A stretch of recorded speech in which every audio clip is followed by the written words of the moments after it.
Dr. Sutton, you wrote 3 series of books while you were a research fellow at the Hoover Institute. Can you give me basically the background of the content of these series? Yes, the series I wrote at the Hoover Institution at Stanford University concerned the transfers of Western technology to the Soviet Union, and essentially comprised 3 individual books. Each book covers a period of time since 1917. And then you wrote a second series of books on Wall Street. Yes, these were trade books. In other words, they're not academic books. They're written for the general public.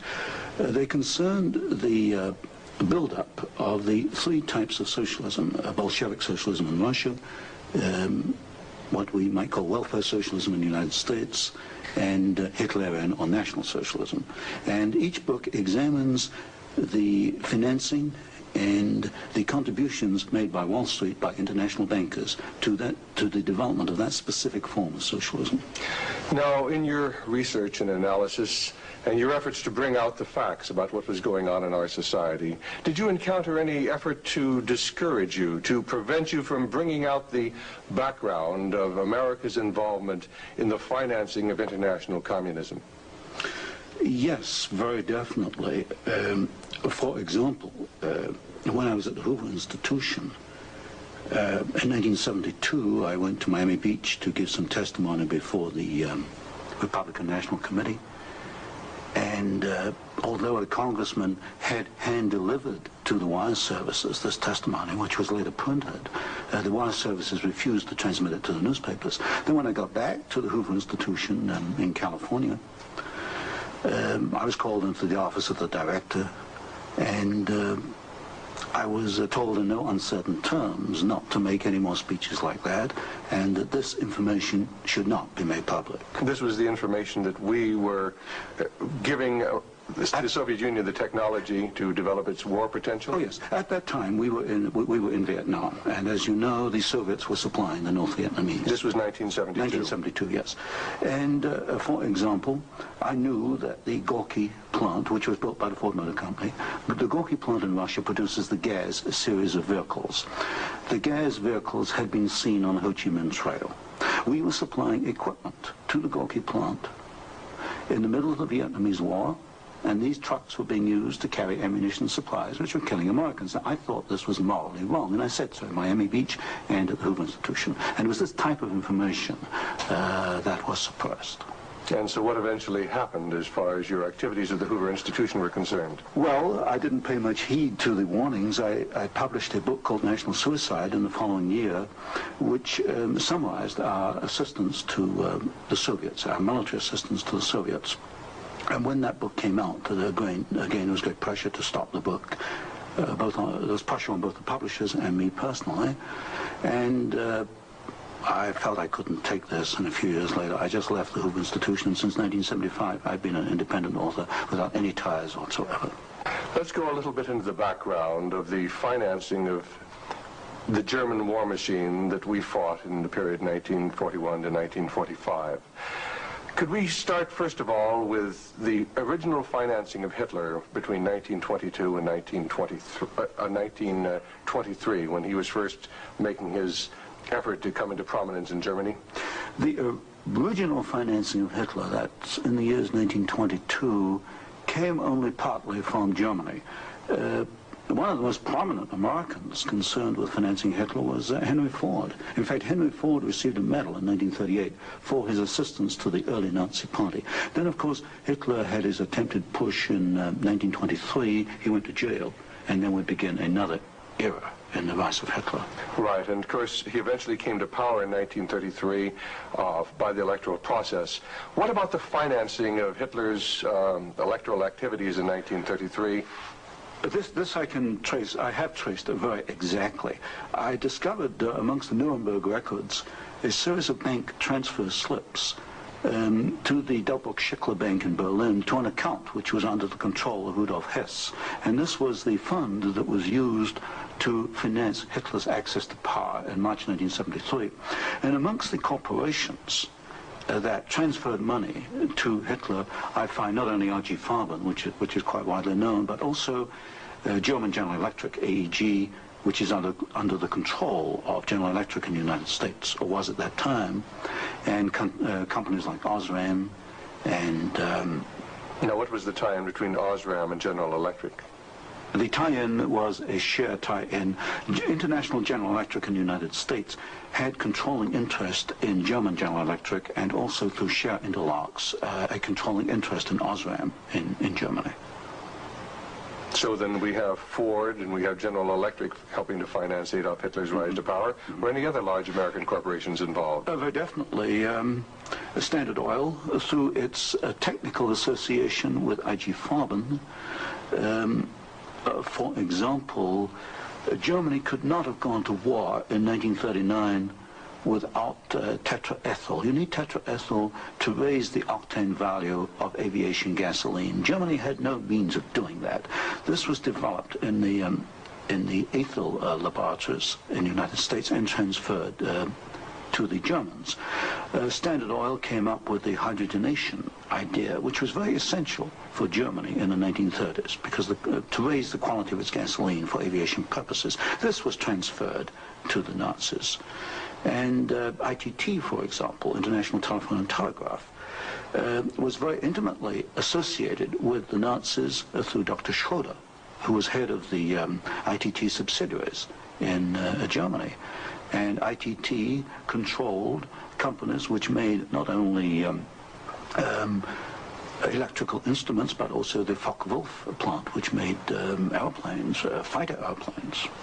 So what you're suggesting then is that American corporations were helping to finance the German industry that was building up the war potential? American corporations, only a few, not many, financed Hitler through their subsidiaries. They transferred technology. They transferred material assistance, for example, stocks of tetraethyl before the Germans could manufacture it under the joint manufacturing agreement with the United States. And also they financed this. For example, Standard Oil financed in 1933 the development of the gasoline industry in Germany, which was needed to fight World War II. And that's a very interesting point. Could you go a little bit into the background of where Germany got its oil to fight the Second World War? Because certainly Germany doesn't have oil resources. Germany does not have oil resources, that's true. It used in World War II synthetic oil, which it got from coal.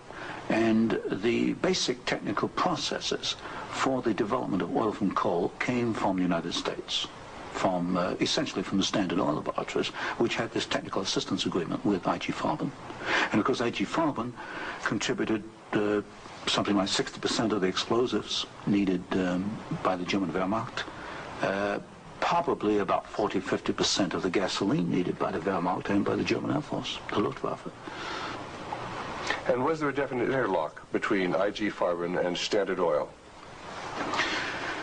The interlock was at the technical level, the exchange of patents. It was through a financial technical assistance agreement. There were other interlocks with the United States through a subsidiary, IG Farben, in the United States. But with Standard Oil, the interlocks were at the technical and financial level. And is it a fact, it's been stated, that there were members of the board of directors of Standard Oil who were also on the board of directors of American IG Farben? Yes, Walter Teagle is one name that comes to mind. There were several directors. Was there an interlock with Ford between IG Farben and American IG Farben and the Ford Motor Company? Not that I can recall, not offhand. Not offhand. So basically what we're seeing then is American industry helping to provide the technology, helping to provide the finance, helping to provide the material that is going to allow Hitler to create his war machine.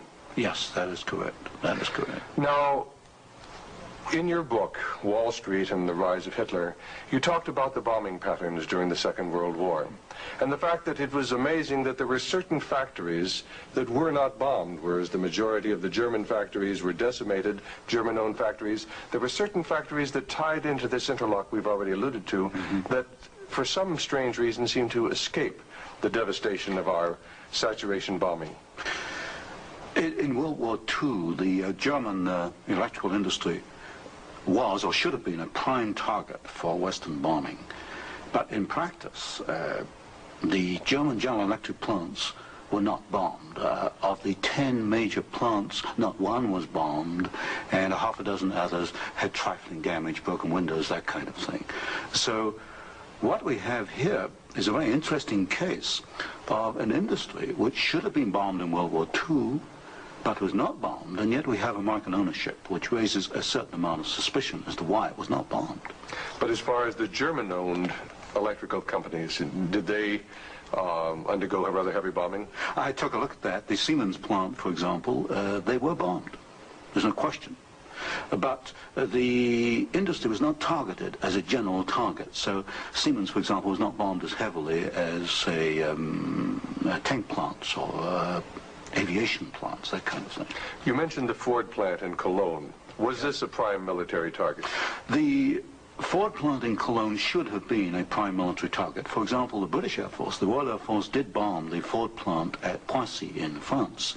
But the Ford plant in Cologne, which was by far the largest Ford plant in Germany, was not bombed in World War II. But did our military planners intend to bomb it? In other words, was it on the aiming report? Well, I did look at the aiming reports for the plants in Cologne. Ford was known about. They knew that it was producing equipment for the Wehrmacht. But it was not bombed. It was scheduled as a target, but it was not bombed. So somewhere along the line, as far as the planning was concerned, the name of the Ford motor plant in Cologne was deleted, and yet the city of Cologne itself was totally decimated. The city of Cologne was decimated, as of course many other cities in Germany were decimated. But somewhere along the line, something happened. I suspect it was in the aiming committees, and without question, orders were sent out not to bomb certain targets, even though these were prime military targets. And that's rather reminiscent of some of the orders that went out during the Korean War, some of the orders that went out during the Vietnamese War to leave specific targets within the enemy's domain untouched by our strategic bombing. I understand that was so, although I've not investigated it. Now, in your book, Wall Street and the Rise of Hitler, there was one very interesting section about a special fund that Heinrich Himmler had, and the funneling of money from German corporations into this fund, even up into the years 1943 and 1944. And many of these corporations had strong ties into the American corporations, into the American parent corporations. Could you tell us a little bit about the Kepler Fund? The Kepler Fund was also known as the Konto S Fund. It was what we might call Heinrich Himmler's personal slush fund. He used it for his own personal projects. And what amazed me was both in 1933 and in 1944, the 2 years for which I examined the records, over half the funds came from American corporations. For example, in 1933, ITT, Standard Oil, General Electric, and possibly Osram were contributors. Even in 1944, in the middle of World War II, we find that ITT was funneling funds to Heinrich Himmler's fund through Schroeder, who was the chairman of the ITT subsidiaries in Germany. We also find that DEPAG, the Standard Oil subsidiary in Germany, was financing Heinrich Himmler, and this was in the middle of World War II. Now, were these facts ever brought out at the Nuremberg hearings? They were never brought out at the Nuremberg hearings, although the documents do exist within the files, within the records. They have not been published, as far as I know. And you actually had access to these records? Yes, there's some 400 tons of these records available, and many of them were at the Hoover Institution, or copies were at the Hoover Institution, and that's where I found the original documentation. I think it's a tragic part of our history when the American public doesn't realize the interplay then between great American corporations and the financing, the funding of the Nazi movement. Now, I wanted to talk just a little bit about the Nuremberg trials, because at the Nuremberg trials, the Nazis, the Nazi war criminals, the Nazi generals were held specifically guilty for what transpired. Were there any Americans involved? Were any Americans indicted? Were any Americans convicted as far as the financing of the Nazi war movement? Very definitely not. I looked at the criteria for what we might call war crimes under the Nuremberg Tribunal. And there's no question in my mind that certain Americans well fitted the criteria which required indictment and trial. But no Americans were ever brought to trial. Do you think there was any conscious effort to conceal this fact, both from the Nuremberg War Tribunal and from the American public? Well, there was a conscious effort in the fact that these businessmen were very prominent in stating in 1946 that they had no knowledge of what Hitler was doing, and yet they were intimately involved with the build-up with Hitler. I suspect that this was not published in the media at the time, although I've not checked that. But certainly the role of American corporations and American businessmen in aiding Hitler has not been published. Now, what about the actual financing? What about the loans from large American banks, from large British banks, to Hitler's government in that period between 1933 and 1939, when Hitler was preparing for war? Well, you've got to go back a little earlier and look at what are known as the Young loans, which were very important because I think they brought about the economic collapse of Germany in 1933. That was the Young plan. This was Owen Young, who was, of course, chairman of General Electric. Here we got a man who actually made the loans as an officer of the United States government, which brought about the collapse of Germany in 1933, enabling Hitler to take over. And then subsequent to 1933, you get a series of loans. A very good one is Standard Oil, which loans several $1 million, at least, to Germany to build up its aviation gasoline facilities. And there are other examples. Fine. Well, I'd like to get a little bit into the background of the financing of Bolshevism, because I think this is vitally important. And we can go back to the period after the Second Revolution, which was in October and November of 1917. The initial financing of Lenin's movement, how did it tie into the American corporations? Was there any American involvement in that period between 1917 and 1918, when Bolshevism was just beginning to get a foothold in Russia? Yes, there were several incidents. The most important is one involving Colonel William Boyce Thompson, who was the largest shareholder in the Chase Bank, which of course today is Chase Manhattan Bank. And I published in one of my books a copy of a cablegram which transferred funds from New York to Petrograd in December 1917, $1 million to be precise.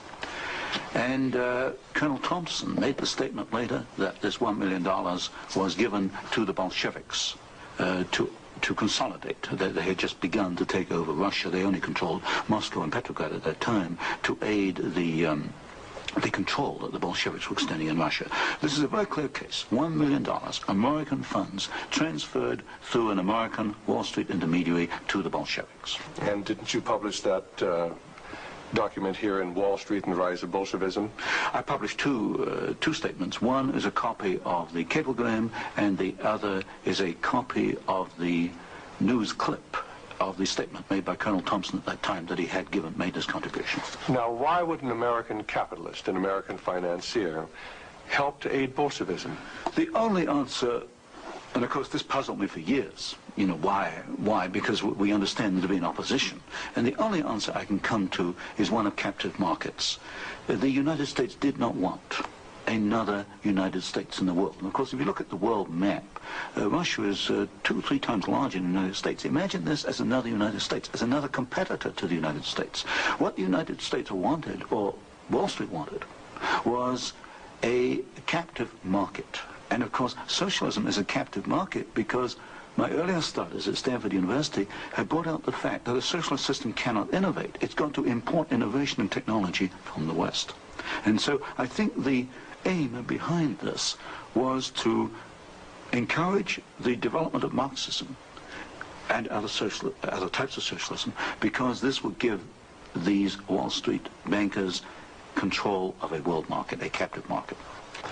At the end of the First World War, Russia was devastated by famine, and America sent a relief mission. It was the Hoover mission. Do you know any of the facts surrounding the activities of the Hoover Commission? Well, there's no question that in 1922, 1923, Russia was finished. Industrial output was perhaps 8 or 10%. of 1913 figures, and people were starving by the hundreds of thousands. And the Hoover mission was organized, of course, to send aid to Russia.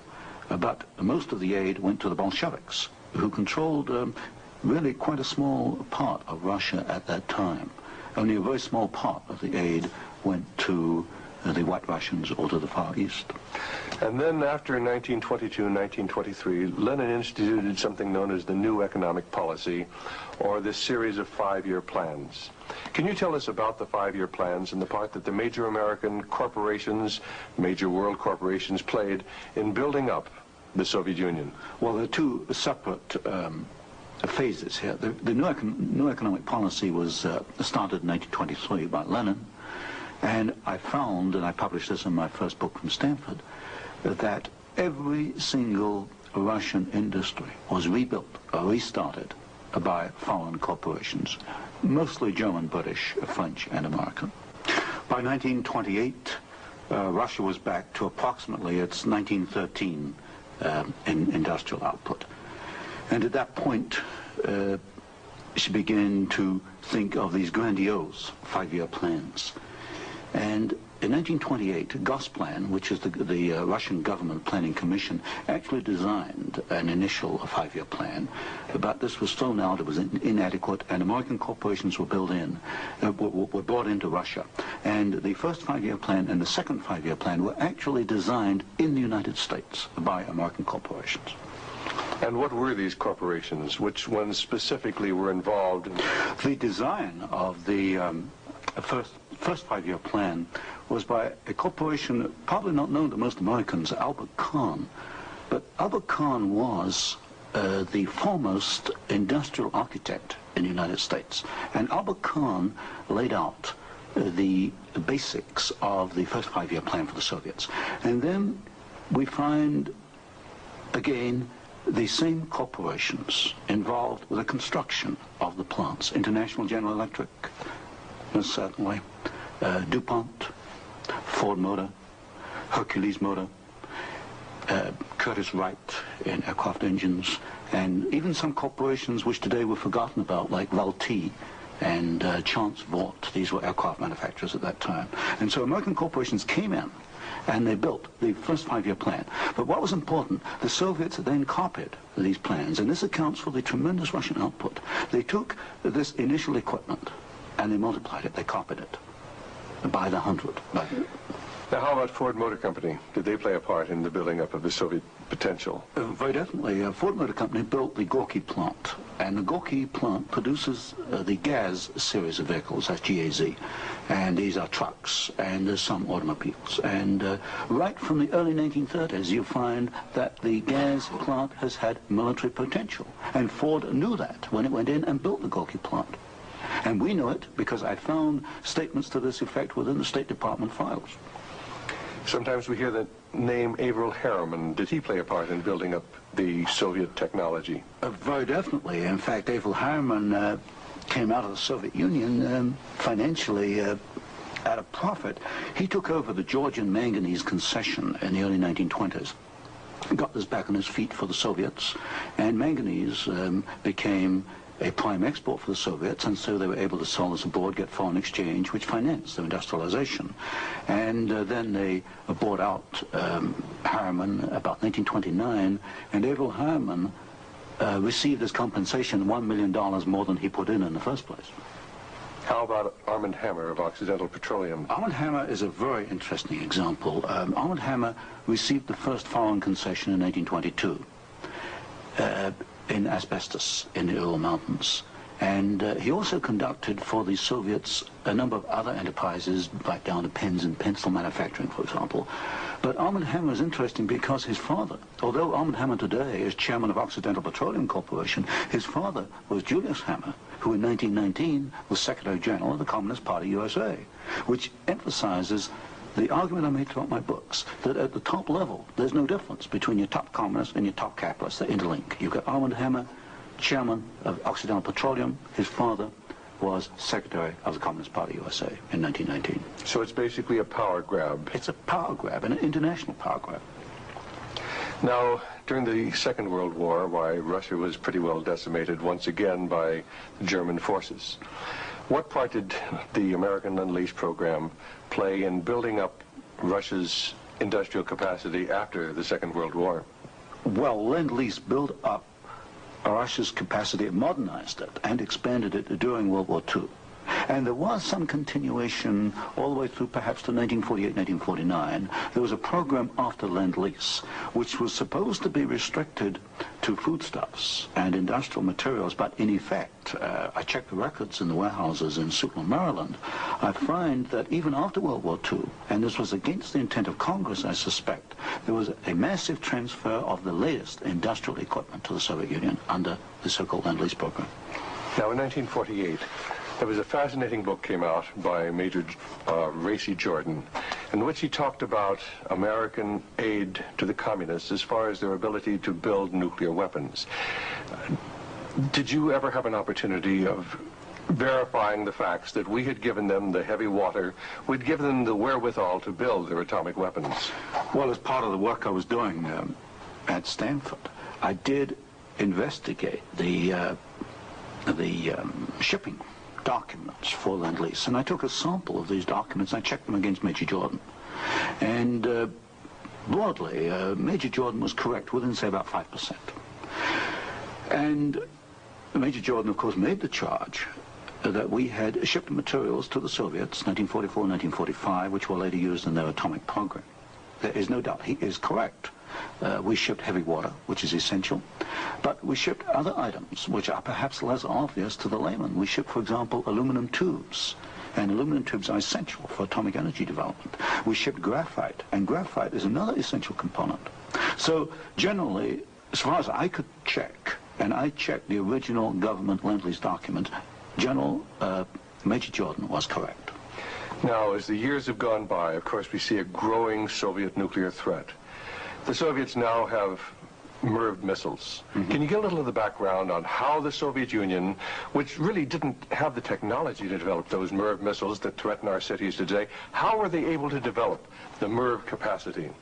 Well, you've got to go back and look at how the Russians were able to develop a rocket, space technology anyway.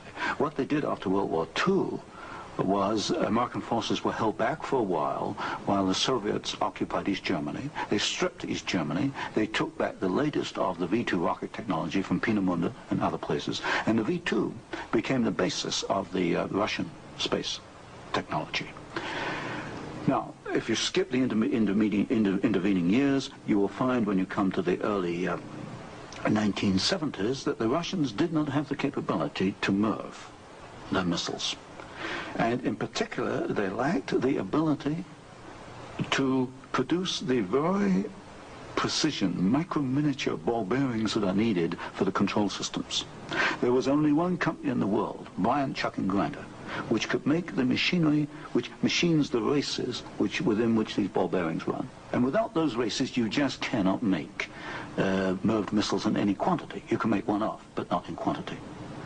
Bryant, Chuck and Grinder was allowed to ship to the Soviet Union 45 of these machines at a time when we only had 33 in the United States. But wasn't there any objection to doing this? I objected at Miami Beach in 1972. Other people objected, but the objections were squashed. And predominantly at fault here is Henry Kissinger and the incoming administration, the incoming Nixon administration.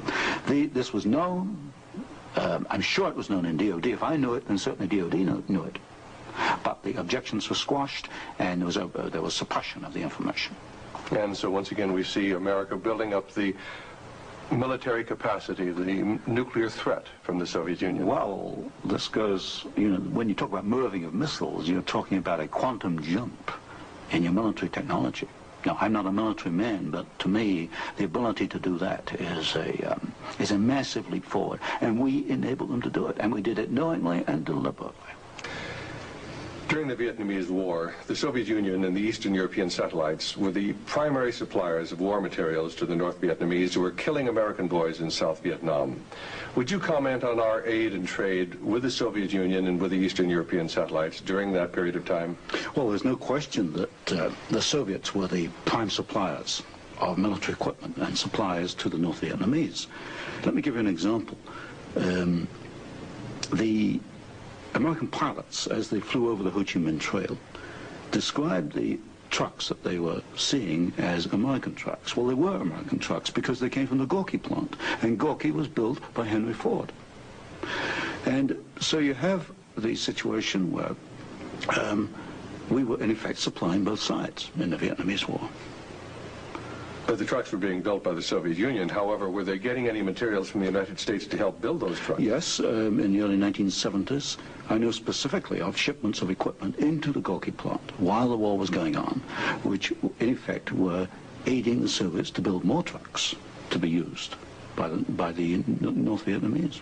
How about loans? Was America extending loans to the Soviet Union during this period when they were the primary financiers of the North Vietnamese? Yes. Beginning about 1970, there was a massive grant of loans to the Soviet Union. I'd say by about 1976, it must have totaled perhaps $40 billion outstanding. And so this, of course, these loans were used to enable the Soviet Union to purchase industrial equipment in the United States, and this industrial equipment was used to manufacture, in part, military supplies which were used against us in Vietnam. How about Russian shipping that was being used to ferry supplies to North Vietnam? Shipping is a very interesting example because the Soviets published a shipping register, about 6,000 ships, and I analyzed every one of these ships, both the origin of the technology of the ship itself, the hull, and the engine. Most of them are marine diesel engines. And I find that 60% of the Soviet merchant marine, which of course has military usefulness, 60% was built aboard. Only 40% in the Soviet Union, and that largely to Western design. But when you come to marine diesel engines, you find something really fascinating. You find that 80% of the marine diesel engines in Soviet merchant ships are Western engines, Burmeister and Wain of Copenhagen, Sulzer of Switzerland, Fiat of Italy, because that name has come up before. But the other 20% of marine diesel engines built in the Soviet Union are built to Western design under technical assistance contracts from Sulzer and Burmeister and Wain. So in effect, there could be no Soviet merchant marine without assistance from the West. How about the building of the Kama River plant? Kama River was built in the late 1960s, early 1970s. The basic design contract was let to the Italian firm of Fiat. Giovanni Agnelli is the chairman of the board. And this is important because Agnelli is tied in with Chase Manhattan Bank. He's on the International Advisory Committee of Chase Manhattan.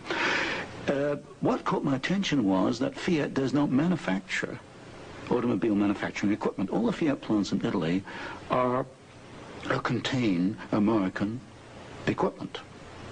And what I found was that the equipment was coming, perhaps about 60–70% of it, from the United States, from major automobile equipment suppliers in the United States. I think it was known as the Fiat plant as a cover to perhaps divert attention from the fact that during the Vietnamese War, we were building the largest plant in the world. It covers 36 square miles. We were building for the Soviets, with American equipment, the largest plant in the world. And so it was called the Italian Fiat plant, and I think this was a blind. And so they were building their trucks and armored personnel carriers and other things that could be used then for warfare in South Vietnam? We knew that the Kama plant had military potential. In 1972, I wrote it in National Suicide. I said as much in Miami Beach in 1972. This plant has military potential. It can produce military vehicles. We knew it. And of course today in Afghanistan, we find that the Kama vehicles that are there in Afghanistan today from the Kama plant built by American and Italian companies. And it was after you brought out this information that efforts were made to suppress your book, National Suicide, Yes. and your other studies? Yes, because I was bringing out the fact that the Kama River plant had military potential, that we were moving the missiles with the Bryant chucking grinder equipment, and of course other facts along these lines. And what sort of pressure was brought to bear upon you? What sort of pressure was brought to bear upon the publisher of your book, National Suicide? There was pressure on the publisher to prevent publication, to stop publication. He refused to do so. There's pressure brought upon me first to withdraw the book, and then a rather deceitful sort of pressure. It was claimed at the Hoover Institution that I had plagiarized Volume 3 of my Western Technology series, which was being published by Stanford University. Well, firstly, I challenged them to point out the plagiarization, and nobody could find even 2 sentences that matched up. But then I pointed out that I cannot plagiarize my own work. I hold the copyright on both books, and nowhere in the world can I plagiarize myself. That's a logical impossibility. And then gradually it built up over the following years that my research was perhaps going a little out of what was perhaps required or welcome would be a better word, and it should be confined within more narrow boundaries. And at that point in 1975 I left the Hoover Institution, and since then I've become an independent author, and I can publish what I want to publish. Do you know of any other instances where efforts were made to suppress publication of books through the Hoover Institute? I know one example, one I was personally aware of, and that was Julius Epstein's book on Operation Keelhaul, which is a very important book on the treatment of Russian prisoners of war in Germany after World War II. This book was in manuscript for several years, and he was not allowed to publish it. I heard that firsthand from Julius. Right, and eventually it was, of course, brought out. It was at a later point. Now, another example I can give is my own Western Technology series. The 3rd volume of that was held in galleys for 1 year. Now, it costs a lot of money to hold a book in galleys, because when a book is in galleys, you want to get out on the market to start recouping your investment. That book was held in galleys for 1 year because it was not politically wise, acceptable to publish it at that time, even though it was an academic book. Now, you've done some fascinating studies on the Trilateral Commission. Can you tell us about the Trilateral Commission? The Trilateral Commission is a private organization founded by David Rockefeller in 1973. It was essentially financed by Rockefeller and some of the foundations, Kettering Foundation, Danforth Foundation, Ford Foundation. Ford Foundation was a very major contributor.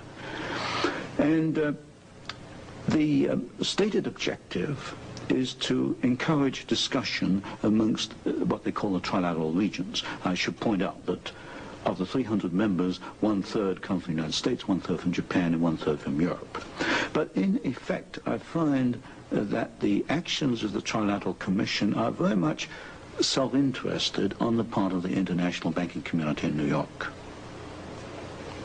Now, as far as the Trilateral Commission's influence on the American government is concerned, it's been said that there is a very excessive representation of the Trilateral Commission in Jimmy Carter's cabinet and in Jimmy Carter's administration. Well, excessive is rather an understatement. I think there's some 200 million people in the United States. There are only 77 trilateral members who are American. Out of that 77, I counted no fewer than 18 trilateralists. That's about 1/3 of the American trilateral contingent turns up in the Carter administration. Mr. Carter himself was a trilateral, Mr. Mondale, Mr. Brown, Mr. Vance, Mr. Blumenthal, Mr. Brown, Secretary of Defense. In other words, they occupy all the senior cabinet and sub-cabinet posts. In fact, there's some key committees, intelligence and defense committees, which are only comprised of trilaterals. So here you've got 77 Americans selected by one man, David Rockefeller, who's chairman of Chase Manhattan Bank. And we find that they turn up in the key controlling positions in Washington under the Carter administration. And would this suggest to you that perhaps we do not select the government, that it is selected by these people who work behind the scenes? You can come to no other conclusion. If you look today at who's running for office, you find Mr. Bush is a trilateral, you find Mr. Anderson is a trilateral, Mr. Carter's a trilateral. We find articles appearing in Newsweek magazine, Time magazine, U.S. News and World Report, many of the major media telling us there's really nothing to be concerned about from the Trilateral Commission. Is there any interlock between the Trilateral Commission and the major media in the United States? Yes, there is an interlock, particularly in the news media. For example, the Chicago Sun-Times, the executive editor there, James Hoagie, is a trilateral. You'll find Saul Linowitz is a director of Time magazine. And I think, yes, Henry Schacht is a director of CBS. So there very definitely is an interlock between the trilaterals and the media. And perhaps this is the reason, then, that they rather play down the influence of the Trilateral Commission on contemporary American government. Yes, I had a computer survey made of all articles that have been printed on the Trilateral Commission since 1973, I could find worldwide only 73 articles. Now, what's the relationship between the Trilateral Commission and the Council on Foreign Relations? Well, of course, the Council on Foreign Relations is a much older organization founded in 1920. I did a study in which I compared trilaterals with or without membership in the CFR, Council on Foreign Relations. I find there's something over 50% overlap.